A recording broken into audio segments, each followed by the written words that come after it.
Daarom vraag ik ook altijd dat de voorleider altijd gevuld is met de Heilige Geest. Faut faire attention, vous allez attentif. Je moet altijd oplettend zijn. Want de woorden die uit diegene komen, die komen van de Heilige Geest. En dat is al een preek en dat is al een gebed. Je kan ook genezen worden als je echt geconnecteerd bent met het woord.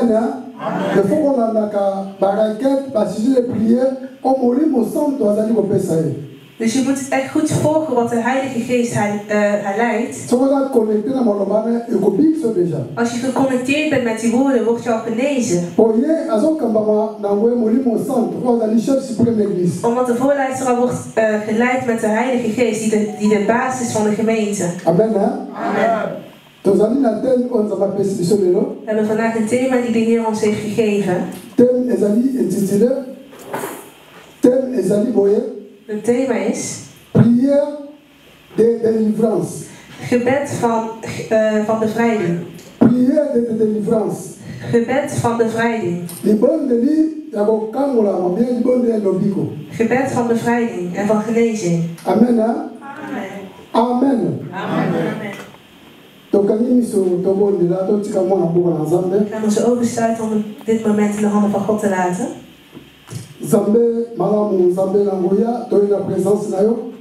Onze goede God, God van kracht, komen nu in uw aanwezigheid. Want wanneer we gestuurd worden door de Heilige Geest, dan is het omdat u mooie dingen voor ons heeft klaargemaakt.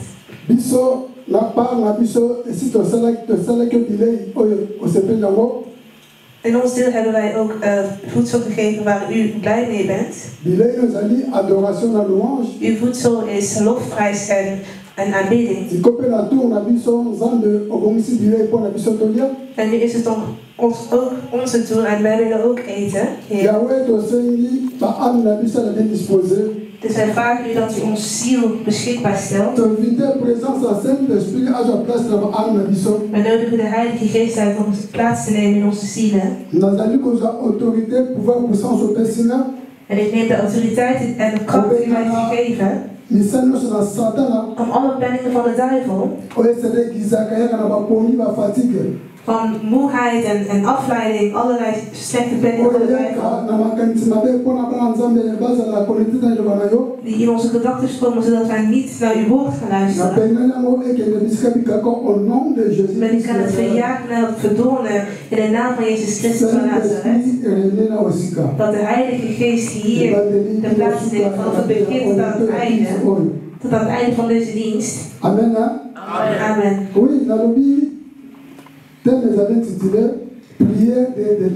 Vandaag is ons thema het gebed van bevrijding. Gebed van bevrijding. Wat betekent bevrijding? Of gebed? Het zijn twee dingen die je niet uit elkaar kunt halen.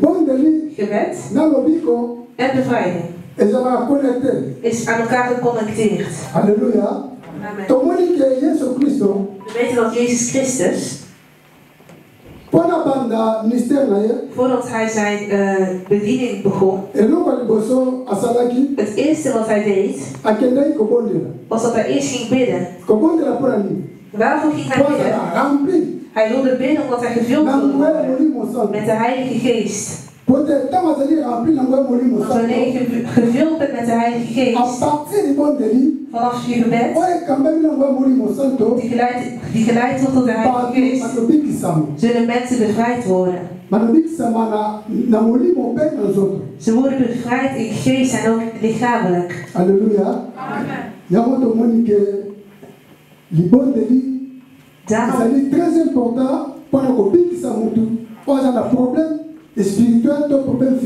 Daarom is het heel belangrijk dat er gebed er is, want dat zorgt ervoor dat je bevrijd wordt. En die bevrijding is dan spiritueel of fysiek.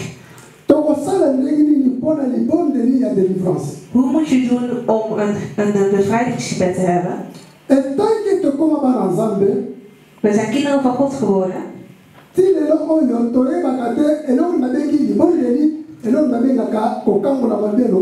En tot nu toe weten wij nog niet helemaal wat gebed betekent en wat bevrijding betekent. Halleluja. Amen. Maar toch découvrir makambo mituna oyo na Komimo Santo. Maar dit zullen we uitvinden in de geschriften van de Heer. Mutuna etuna likati na biso. We vroegen elkaar af. Nani akoki kosala libondeli ya lobiko? Wie kan een bevrijdingsgebed doen? Mpe nazongi na sanse mosusu. Nani akoki kosala libondeli ya kokangola mutu? Wie kan een gebed leiden om iemand te bevrijden? Kokangola mutu na milimo mabe to malade.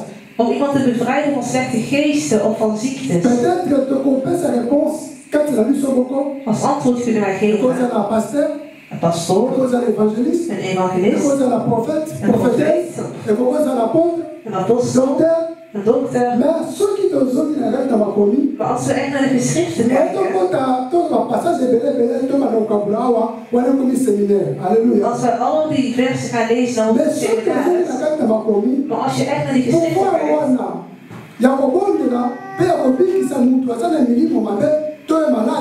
dan zie je dat de macht om iemand te bevrijden voor iedereen is die een kind van God is geworden. Halleluja. Die macht heeft iedereen gekregen die een kind van God is geworden. Niet een gemaakte kind van God, maar een werkelijke kind van God. Waar God ook echt trots op is en zegt dat jij zijn kind bent. We zien dat God ook ging getuigen over zijn zoon Jezus Christus, die lichamelijk hier op aarde was gekomen. En hij zei, dit is mijn geliefde zoon. Geloof in hem. Halleluja. Wanneer we kinderen van God worden, dan betekent dat je gescheiden wordt van de duivel. Je laat de duivel achter met zijn werk. En je wordt geleid door de Heilige Geest. Je loopt, je bewandelt in je bewandelt op de manier waarop God het wil. Dan ben je echt een kind van God. Dus als jij een kind van God bent, dan bewandel je goed. Je bewandelt hoe de Heilige Geest jou leidt en dan heb je dus de macht en de autoriteit. Je bent dan een leerling van Jezus Christus. Door middel van jouw woorden die geleid worden door de Heilige Geest, kun je mensen bevrijden die ziek zijn. Je kan ook iemand bevrijden die vast zit aan de slechte geesten. En dat komt allemaal door de Heilige Geest. Je kan iemand bevrijden. Maar we moeten oppassen. Want in de 5 bedieningen heeft de Heer ook particuliere gaven gegeven aan zijn discipelen. En dat zijn particuliere mensen. Maar de macht en de autoriteit heeft de Heer ons allemaal gegeven. Die autoriteit en de macht heeft ons allemaal gegeven. Door middel van gebed, die geleid wordt door de Heilige Geest, kun je iemand bevrijden die vast zit aan slechte geesten of aan ziektes. Door middel van jouw woorden die geconnecteerd zijn met de Heilige Geest. Want jij zal dat werk niet doen. Maar de Heilige Geest in jou is geconnecteerd met de Heer. En die zal het werk verrichten. Jij bent dan maar een simpel instrument. Amen. Amen. Dat is hetgeen dat wij bevrijding noemen. Vandaag is het het tegenovergestelde. De macht die je hebt gekregen, de kracht die je hebt gekregen, de autoriteit die je hebt gekregen als kind van God. De sleutel bevindt zich in je mond. Maar het lukt je niet om iemand te bevrijden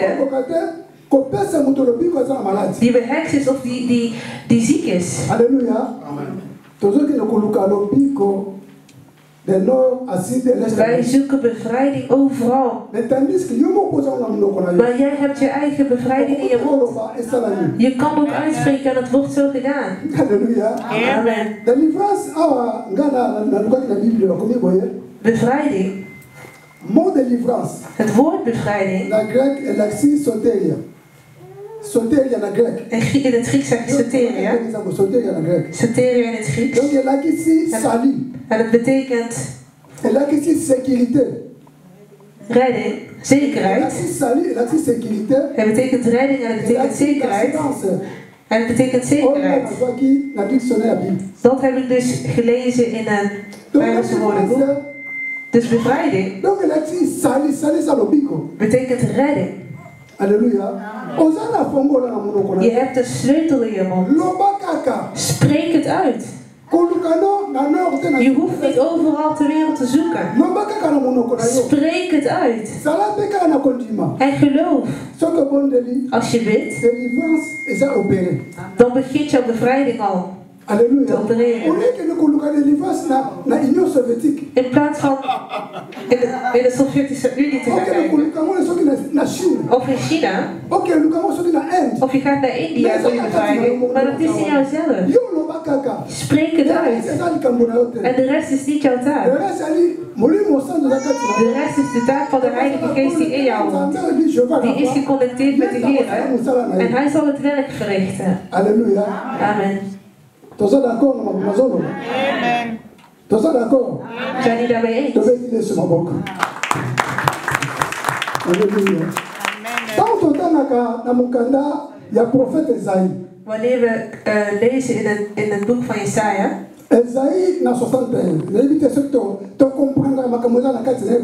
Jesaja 61. Ik weet niet of jullie begrijpen en beseffen wat erin staat.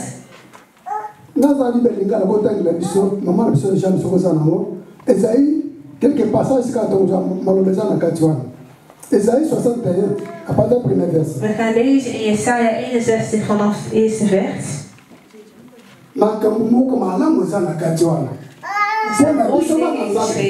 Voor kinderen van God. Amen. Esaïe 61, Molimo ya nkolo Yahweh akiteli ngai. Yahweh apakoli ngai mafuta, pe apesi ngai mosala oyo. Nayela bato bakelela sango malamu. Nasalisa bato bazali na pasi na mitema. Nayebisa bato oyo bamemaki na bowumbu ete bakolongwa na bowumbu. Pe naloba na bato ya boloko ete bakobima. Bakobimisa bango. Amen. Amen. Sukana mama. Eza mula ito kontina bandako. Makambo oyo ezali ba déclaration. Loba. Ezali makambo oyo Zambe atalisaka na prophète Esaïe. Dit zijn verklaringen die de Heer aan de profeet Jesaja had gegeven. Keko salama na fiti. Dat dit in de toekomst zou gebeuren. Po Esaïe tango na Ancien Testament. Want in die tijd was het in het Oude Testament. Je pas zeleka peut-être. Mutama aya. En hij wachtte op die mensen zouden bevrijden die vastzaten. En mensen die ziek waren. En om de mensen uit de gevangenschap van de duivel te halen. Maar zijn tijd was al voorbij en de Heer heeft zijn geest meegenomen. Er waren dus ook echt mensen die dit hebben meegemaakt. We zien dat apostelen, die discipelen waren geworden. Ze waren kinderen van God. Alle mensen die de Heer had ontvangen in het leven. Alles wat Jesaja had gezegd, was ook echt vervuld in de tijd van Jezus. We hebben gezien dat Jezus heel veel zieken heeft bevrijd. Heel veel slechte geesten werden verdreven. De mensen die de duivel had vastgenomen tot aan de dood. Maar de Heer Jezus heeft het bevrijd. We hebben een les. Een voorbeeld. Die man. Die was veroordeeld om tot zijn dood. Om tot zijn dood geketen te zijn bij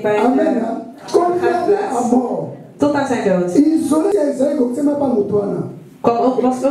Was ook de profetie van Jesaja uitgekomen. Ze hebben hem bevrijd, ze hebben zijn ziel bevrijd. En ze hebben zijn lichaam bevrijd.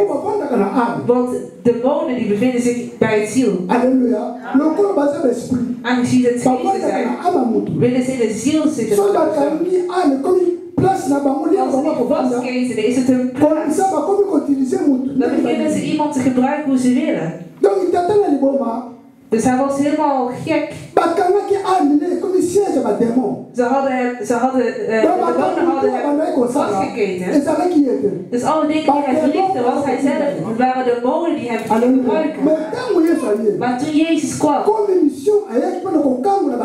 aangezien zijn missie was om mensen die vaststaan te bevrijden, heeft ook deze man zijn bevrijding ontvangen. Bij zijn ziel en ook lichamelijk was hij bevrijd.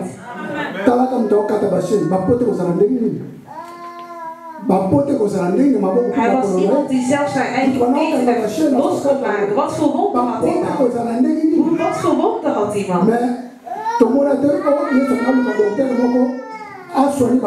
Jezus ging geen dokter opzoeken om zijn wonden te maken. Maar het woord, de kracht van het woord, zelfs al zijn wonden zijn weg.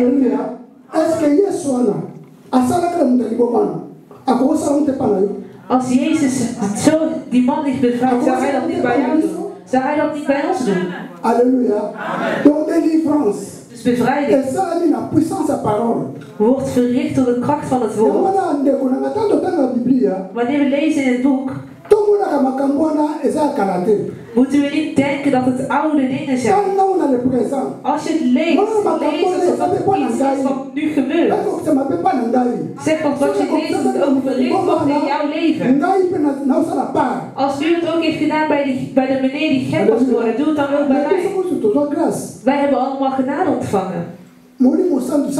De Heilige Geest is er al. Hij is in ons. Dus wees iemand die altijd tevreden is. Je bent een kind van God geworden. Niet alleen kind van God, maar je bent ook het huis van God.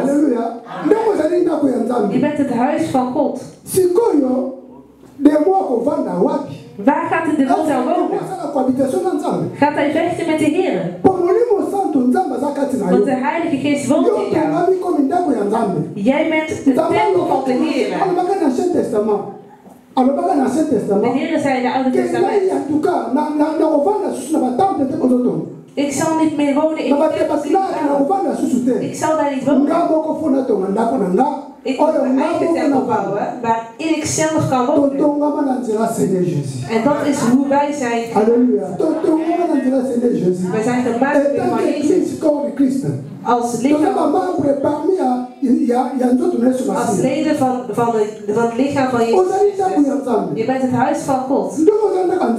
Aangezien jij het huis van God hebt. De Heer die heeft zijn troon verlaten en die woont met jou, met de Heilige Geest in jou. Je hebt dus de macht, je hebt de autoriteit, je hebt de kracht om woorden uit te spreken. Die geleid worden door de Heilige Geest.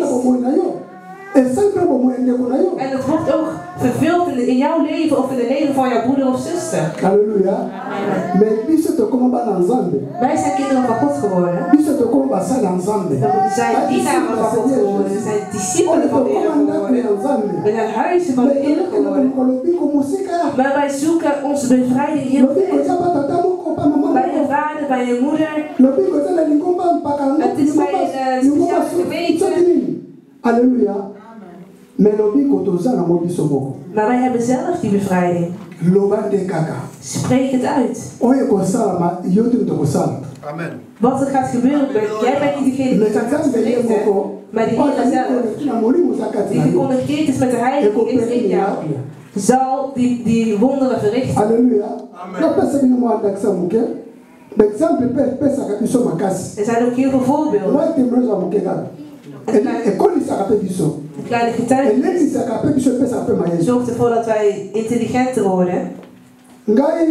Ik, toen ik getrouwd was met mijn vrouw, heeft de Heer ons gezegend en ons een kind gegeven. Halleluja. Ik was geen minister. Ik was gewoon een kind van God. Halleluja. De Heer gaf ons een kind, een zoon. En onze zoon had gegeven. Toen hij 7 maanden zwanger was, Waar het kind was het gescheurd. Was zijn, Alléluia. dat zijn baarmoeder.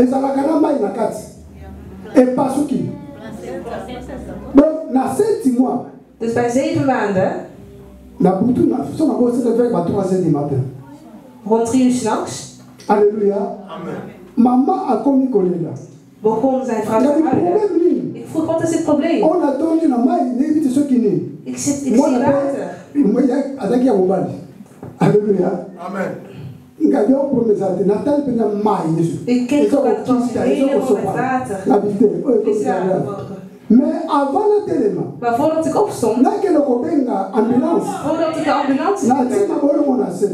Ben ik gaan kiezen. Na binzambe mona sa likabukute pa na yo. Ik zei, God, het is u heeft het kind. Ik heb het uitgesproken. Ik ging geen pastoor zoeken. Ik heb geen minister opgezocht. Maar ik wist dat ik de macht had. En ik wist dat ik de autoriteit had. En de kracht had om uit te spreken. Ik zei, God, u heeft ons een kind gegeven. Dit kind moet hier blijven totdat hij geboren wordt. Halleluja. Mama, neem zo monenga libomo zo mtazomona pas azo prier. Waarschijnlijk ook zijn vrouw dat hij gek was, want ze was bij en hij ging niet bidden. En in die tijden hadden we ook geen telefoons. In je huis hadden we ook geen telefoon. We hadden alleen maar cabines. Ik ging een cabine opzoeken. Ik heb gebeld. Maar toen een probleem niet, en de andere gezicht kwam en die zei, wat is het probleem? En ze zeiden, het is heel heftig. En ze zeiden, heb ik met je eigen ogen gezien? En ik zei, ja. Ze vroegen, kan jouw vrouw praten? Ik zei, ja, maar ze helpt. Ik ben het aan het getuigen om u ook de kracht te geven. De ambulance kwam. Ze keek en ze zeiden, nee, dit is niet meer goed. We zijn in de ambulance gestapt. We gingen naar de eerste hulp. Ze zeiden, hier is geen plek voor jou, ga gelijk naar de operatiekamer. Ik in de ambulance was aan het bidden.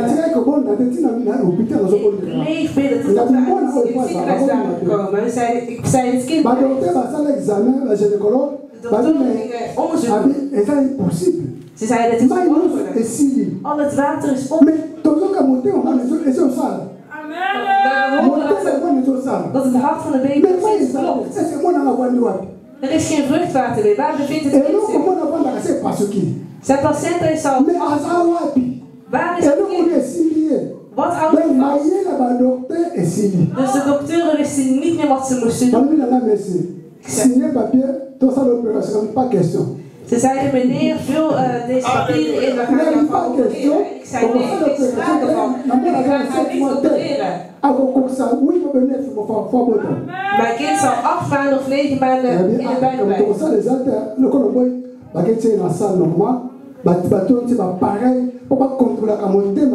Ze hebben gezegd, oké, we hebben geen keuze, ze hebben ze in een zijn vrouw bleef 1 maand in het ziekenhuis tot zijn 8e maand.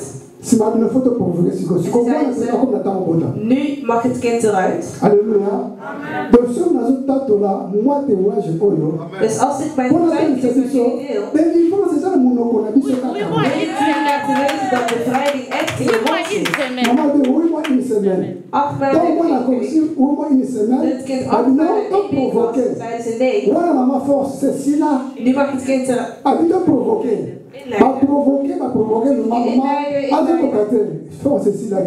moeder had geen kracht meer.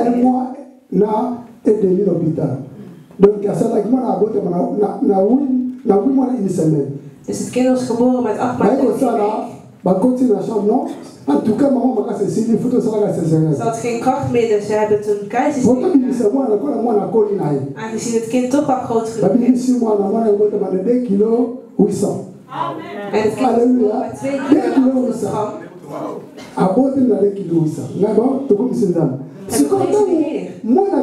Toen het kind eruit was, zei ik ga nog meer mooie woorden verklaren.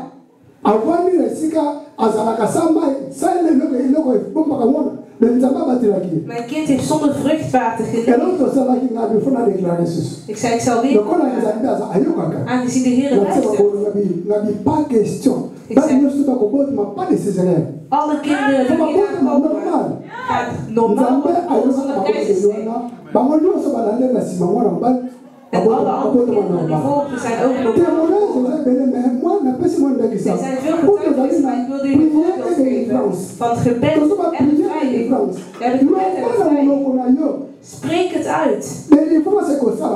En je bevrijding is So the volume is like l'église, yeah. The volume is like. Esika moko na ina loba na lendisa bandeko. Eza tango nani ba mama ba yetala ngai.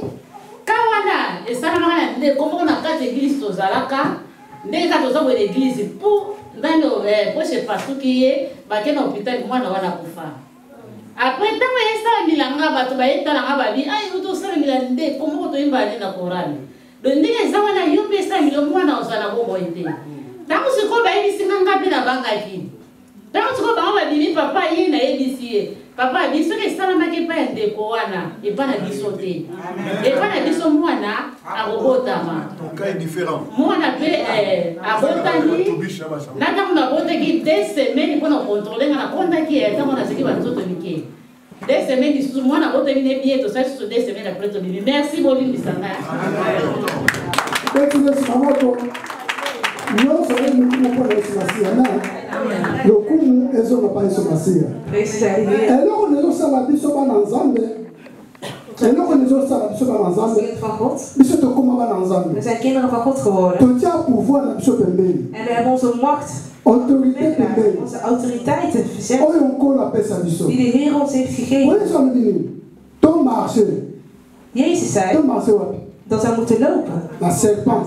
We moeten over de stam lopen. La scorpion. We mogen schorpioenen vertrappen. Die symbool staat voor de duivel.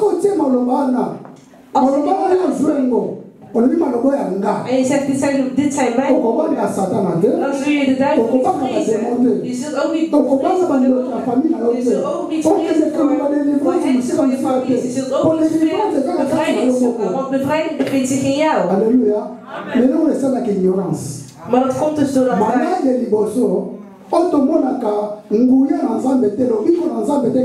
Wij zien de kracht en macht van God door onwetendheid. Ignorance, hein? Maman, je ne peux pas le Mukanda Osée 4 et 6. Mon peuple détruit. Tout est dans le gars.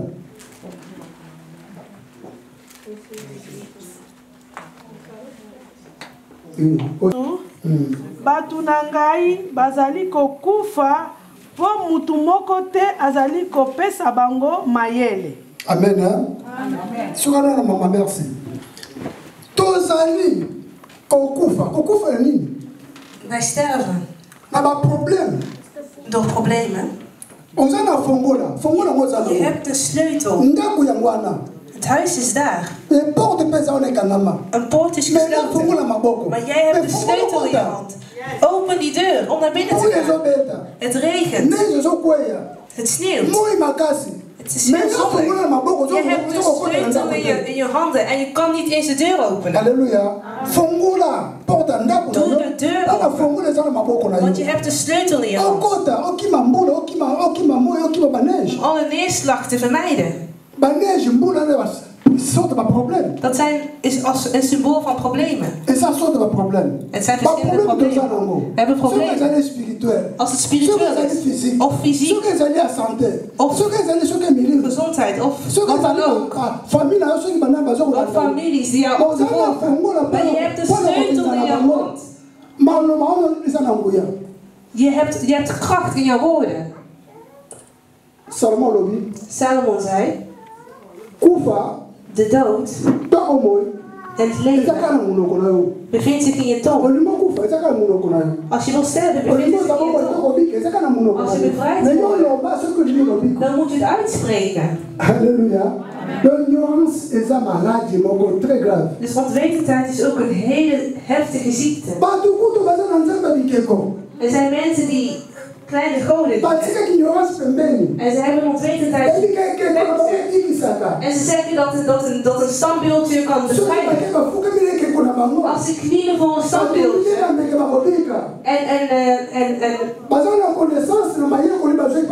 en offeren,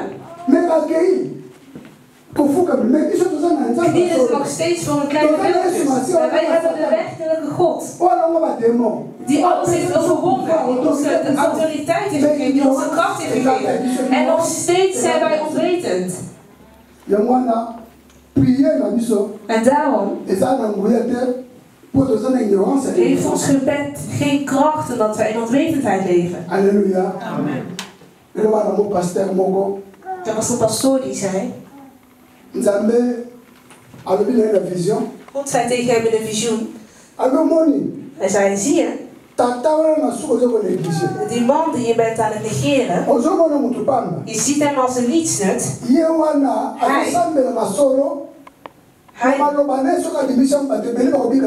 Hij bidt in werkelijkheid. Wanneer hij woorden uitspreekt, zullen mensen daadwerkelijk bevrijd worden. Niet alleen omdat jij ziet dat jij een titel hebt, maar die man die bewandelt in vreesheid voor de Heer. Als hij woorden gaat uitspreken, zal hij veel mensen bevrijden. De pastor werd wakker. En hij zei, maar die man komt gewoon zo in de kerk. Maar de dag dat die woorden waren uitgekomen, was de gemeente de Heer aan het prijzen. Je moet niet zomaar iemand zien als een nietsnut in de gemeente. Wij pastors, wij hebben een andere genade die de Heer ons heeft gegeven. Als ministers van de Heer. Maar wij ook. Wij moeten ons niet als nietsnutten zien. Want de macht en de autoriteit die de Heer ons heeft gegeven is voor ons allemaal. De duivel en de slang en schorpioenen vertrappen is voor ons allemaal. Halleluja. Daarom moeten wij nooit de woorden van de Heer negeren. Gebed van bevrijding. Hoe kan iemand bevrijd worden? Amen. Amen. We gaan lezen in Marcus. 16. Marcus 16. Comment être délivré? Hoe moet je bevrijd worden? En alors, monsieur Salaga, pour le soms zijn er manieren waarop je dan niet de kracht van de Heer kunt zien. Dat komt door zonde. En zonder dat jouw liefde zonde was. Je wilt je zonde niet achterlaten. Dus ook als spreek je woorden uit, ook bid je voor bevrijding. Je kan niet bevrijd worden door die zonde die je niet wil achterlaten. Amen. Marque 16, Bibelobi, moto oyo akondimela ngai, pe akozwa baptismo, akobika. Amen. Amen. Moto oyo akondimela ngai. Akondimela Seigneur Jésus-Christ de Nazareth. Amen. Oyo akozwa lobiko. Akozwa libatisa zu lobiko. Alléluia. Donc le biko na biso se zwama. Dus bevrijding hebben wij al. Op de dag dat wij Jezus hadden als Heer en Redder, waren wij al vervuld door de Heilige Geest. Je bent gestorven in Christus en je bent opgestaan in Christus. Iemand die sterft in Christus en weer opstaat in Christus. Wanneer je sterft, en de demonen die in jou waren, die worden allemaal vernietigd. Ze worden allemaal vernietigd. En ze zullen het lichaam verlaten, omdat het lichaam niet meer van hen is. Want die bevrijding is er gekomen door middel van Christus Jezus. Halleluja. Zijn wij niet bevrijd? Mais ce tobika, faut faire attention dans les péchés cachés. Maar als wij bevrijd zijn, moeten wij oppassen met lievelingszondes. Alléluia. Iemand die bevrijd is bevrijd voor altijd. Aangezien Jezus 1 keer voor ons is gestorven, kan hij niet nog een keer sterven. Hij is 1 keer gestorven voor onze zondes. Hij is opgestaan uit de dood.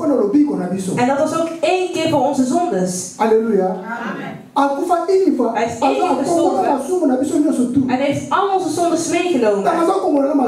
Al onze zondes verzamelde hij zodat wij schoon konden blijven. Zodat wij rein konden blijven. Zijn bloed dat is gevloeid maakt alles wat niet goed is. Hij heeft zijn deel gedaan. Maar jij moet ook jouw deel doen. Als je zegt, ja, dit is mijn lievelingszonde, dit wil ik niet achterlaten, dan ben je jezelf aan het vernietigen. En daarom zijn wij ook we zijn heel ontwetend met bevrijding. Spreek uit. De woorden van God hebben kracht. De woorden die een pastor zegt wanneer we bidden. Bid ook. En de Heer zal ook zijn werk verrichten in jouw leven. Maar je moet geen lievelingszondes hebben. Dat is het probleem. Daarom velen onder ons. Dus ondanks dat ze kinderen van God zijn geworden. Ondanks dat ze vervuld zijn met de Heilige Geest. Kijk die rij die we maken. Wij zoeken bevrijding in onderwijs. Dus je zegt, ja, dan is de pastor, als hij naar je kijkt, dan gaan alle demonen vluchten. Ze rennen weg. Halleluja. Amen. Wij hebben de kracht. Halleluja. Amen. Wij moeten onze manier van bidden veranderen, zodat wij daadwerkelijk bevrijd worden. Moeder Jolande zei dat wij ons ogen gefixeerd moeten houden naar God. Want alleen Hij kan ons bevrijden. Maar Hij kijkt ook naar ons. Degene die mij vraagt. Ook al bevrijd zijn, is hij hoe ik hem wil hebben. Dat is het probleem. Is hij hoe ik het wil hebben? Is hij mij aan het gehoorzamen? Dat is het probleem. Halleluja. We gaan lezen in Efeziërs. Hoofdstuk 1, vers 17. Efeziërs. Chapitre 1, verset 17. We gaan lezen in Efeziërs 1. Mutu oyo azana posa. Délivrance esala kati na ye esengeli azana molimo santo kati na ye. Als iemand Efésiens 1, verset 17. Amen. Okiti plus à 18.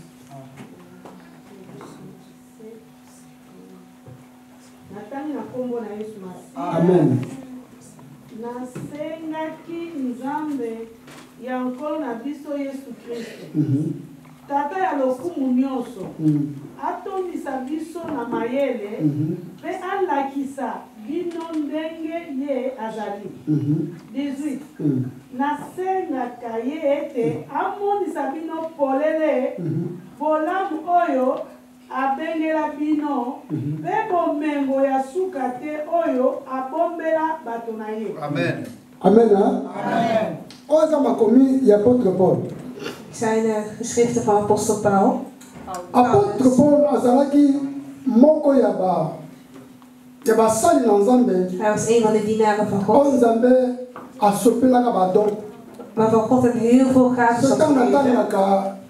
Histoire apôtre Paul. Als ik naar het verhaal lees van apostel Paulus, zie ik heel veel gaven. Hij is een profeet, een apostel, een evangelist, een pastor, hij was een dokter. Dus die 5 bedieningen bevonden zich in hem. Hij was echt gevuld met heel veel genade. Halleluja. De discipelen van de Heer, van Jezus. Maar niemand anders les 9 dons spirituels. Had God al die 9 spirituele gaven gegeven. En andere gaves. Maar Paulus had ze toch wel gekregen. Zodat de Heer het allemaal naar hem kon openbaren. Heeft hij ook zijn deel verricht. Amen. We kennen zijn verhaal toen hij nog Saulus was. Maar toen hij Jezus tegenkwam, al het slechte wat in hem was, heeft hij verlaten, heeft hij achtergelaten. Omdat hij heeft al het slechte, al zijn zondes, zijn oude leven heeft hij achtergelaten. Zijn ogen waren gefixeerd op Jezus Christus. En hij zei, ik zal Jezus volgen. En Jezus heeft verschillende gaves en talenten in hem vervuld. Was apostel Paul wat speciaal? Bevond hij zich ergens waar geen zon staat? Hij was ook hier op aarde. Hij was hier op aarde. Als je naar Rome gaat, naar Griekenland, dan zie je nog steeds school bij Jezus hier in Turkije. Het is precies die grond. Daar is hij ook gelopen. En ook de duivel was er op aarde. Die domein waren ook op aarde. Het is niet dat de apostel Paulus begon met zijn bediening als de duivel wegging. Nee, hij had ook verleiding. In die tijd waren er ook vrouwen die hem ook gingen verleiden. Halleluja. Er waren ook vrouwen. Er waren ook demonen. Er waren ook heksen. Maar de ogen van apostel Paulus waren nog steeds gefixeerd op Jezus. Want hij was gevuld met de Heilige Geest. Zijn oren luisterden alleen naar de Heilige Geest. En zijn ogen keken alleen naar Jezus. Halleluja. Kunnen wij zijn voorbeeld niet op ons nemen? Wij lezen de Bijbel. Kunnen wij niet zijn voorbeeld nemen? Als hij dat heeft gekund, dan kunnen wij dat ook. Hij is niet sterker dan God. Hij was ook een mens van vlees en bloed. Halleluja. Apostel Paulus. Die leerde mensen in Efeziërs. Ze zochten bevrijding. Ze zochten overal bevrijding, waar dan ook. En apostel Paulus zei, nee, je moet je ogen gefixeerd houden op Jezus Christus. Alleen hij kan je die bevrijden. Niet naar rechts kijken, niet naar links kijken. Het is in jou. Spreek het uit. Zodat de glorie van de Heer verricht kan worden. Alléluia. Donc, délivrance. Bevrijding, zodat je het echt kan krijgen, kan het niet alleen met gebed. Want de demonen bidden ook. Magiërs bidden ook. Ze bidden ook. Magiërs bidden ook. Zij bidden ook. We hebben een keer gezien dat een bokser, voordat hij gaat vechten, ook bidt. Hij bad ook, maar naar wie? Met zijn eigen Bijbel. Voordat hij bidt hij ook. Daarom, geliefden, we moeten oppassen. Het probleem is, wanneer zij halleluja zeggen en bidden, we vinden zich niet met de Heilige Geest. De Heilige Geest woont niet in hem. Dat is het verschil. Maar wij hebben de Heilige Geest in ons. Halleluja. We hebben de Heilige Geest in ons. Maar wanneer we die woorden uitspreken, die geleid worden door de Heilige Geest, als de demon wil of niet, hij zal nooit sterker zijn dan de Heilige Geest. Want het is vuur. Het zal hem laten wegrennen. Een demon kan niet sterven. Een demon is een geest.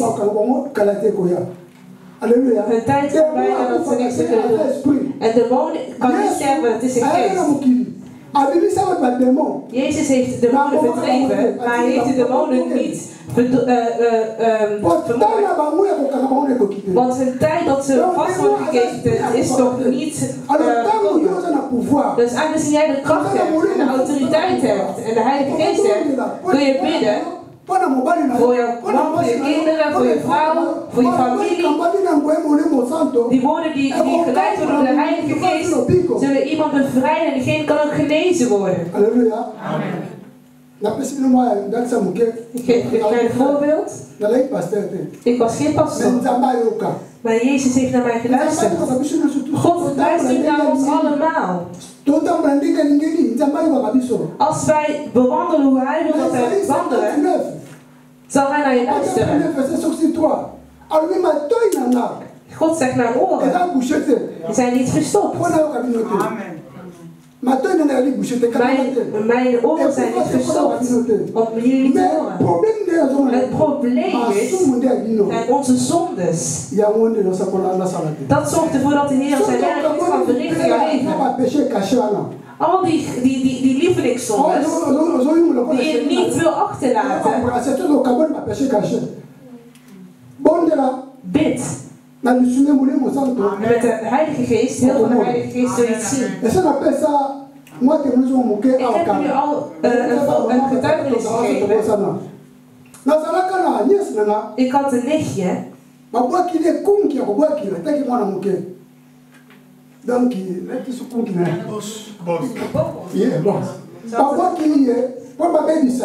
Er werden woorden uitgesproken waardoor ze een bokkel kregen.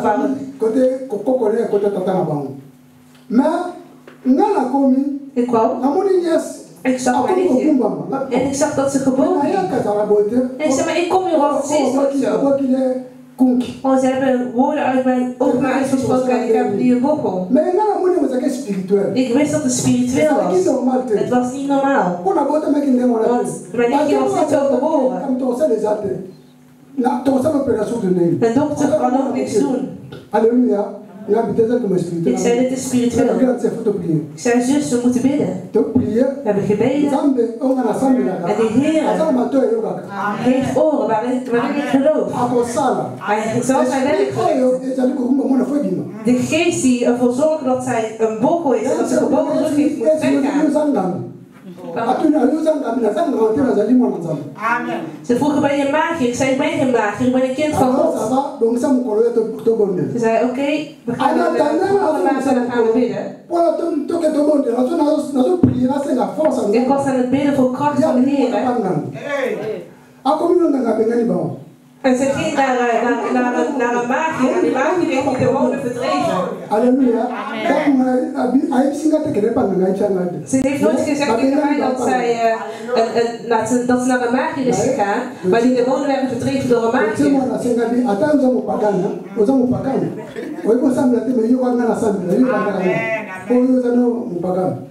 Halleluja. Ik ging knielen. Ik heb gebeden en bidden. En de Heilige Geest heeft zijn werk verricht. Ik heb alleen uitgesproken. Ik heb alleen woorden uitgesproken die geleid werden door de Heilige Geest. Ik ging de bevrijding verklaren en ik zei, deze demon die ervoor zorgt dat zij gebogen wordt, moet uit deze lichaam worden verdreven. Want dit kind wordt een dienares van de Heer. Ik zei, grote zus, het is klaar. Ik zei, ik ga weg. Jezus, God gaat me weg. Na 2 dagen kwam ik terug. En mijn zus zei, je bent een heks. Ik zei, nee, ik ben geen heks, ik ben een kind van God.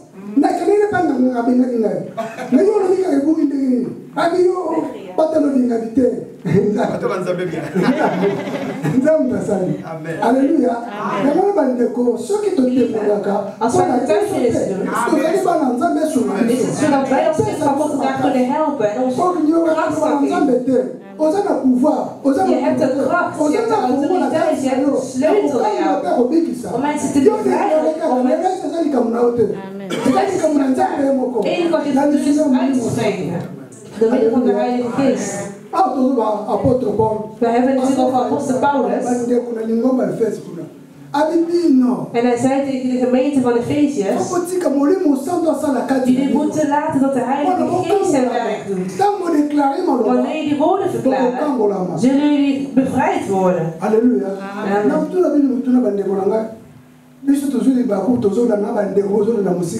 We volgen mensen die van ver zijn.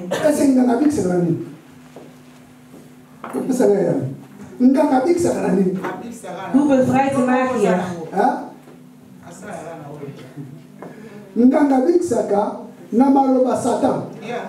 Halleluja. Een magier bevrijdt met de woorden van de duivel. Een magier die bevrijdt met de woorden van de duivel. De woorden die de duivel die magier geeft, daarmee zal hij iemand bevrijden.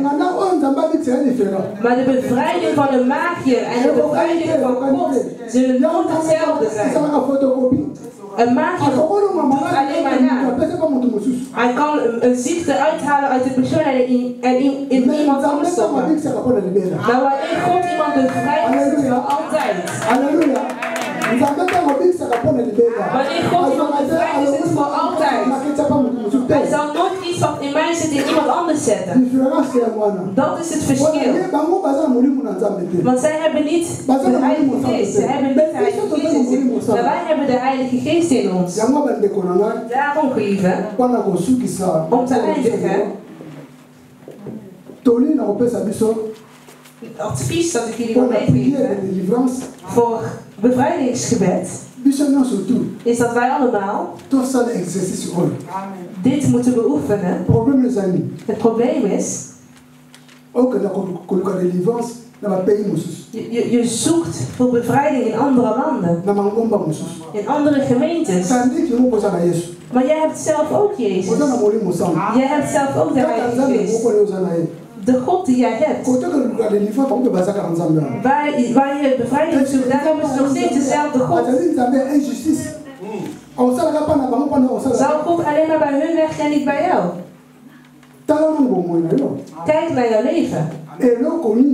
Wat zorgt ervoor?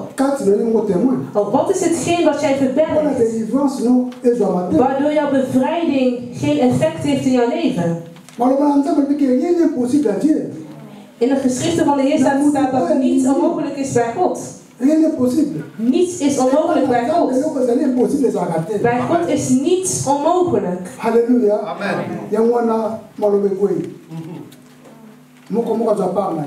Want iedereen zijn deel neemt. Ik heb mijn deel genomen. Wat ik ook, jullie prediken is ook voor mezelf. Want iedereen zijn deel neemt. Gebed van bevrijding. Gebed van bevrijding. Gebed van genezing. Spreek het uit. Jouw mond heeft kracht. De woorden die uit je komen hebben de kracht.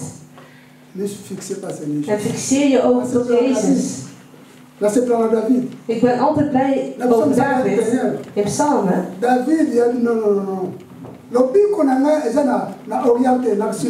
Bij een bevrijding bevindt zich niet in een bepaalde plaats, maar boven.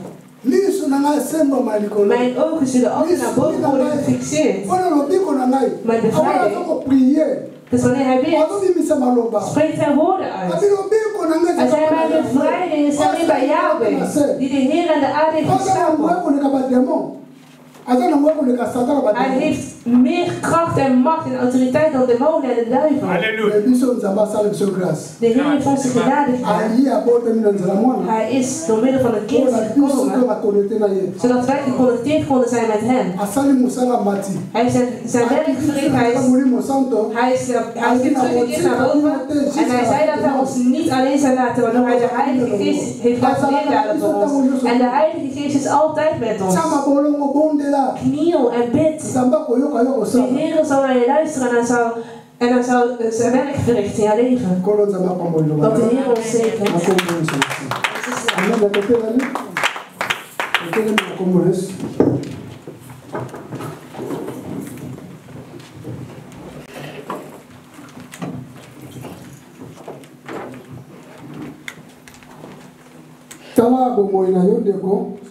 Kijk naar je leven.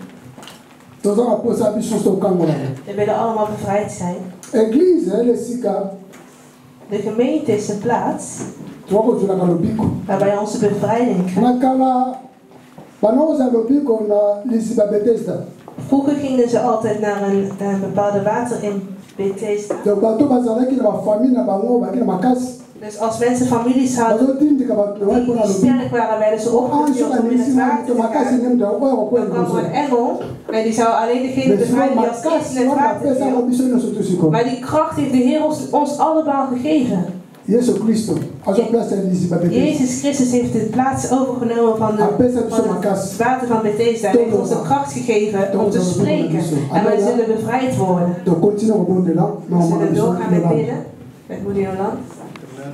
Merci Père éternel parce que tu es Dieu quand tu parles.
La combo na Yesu Kristo de Nazareth.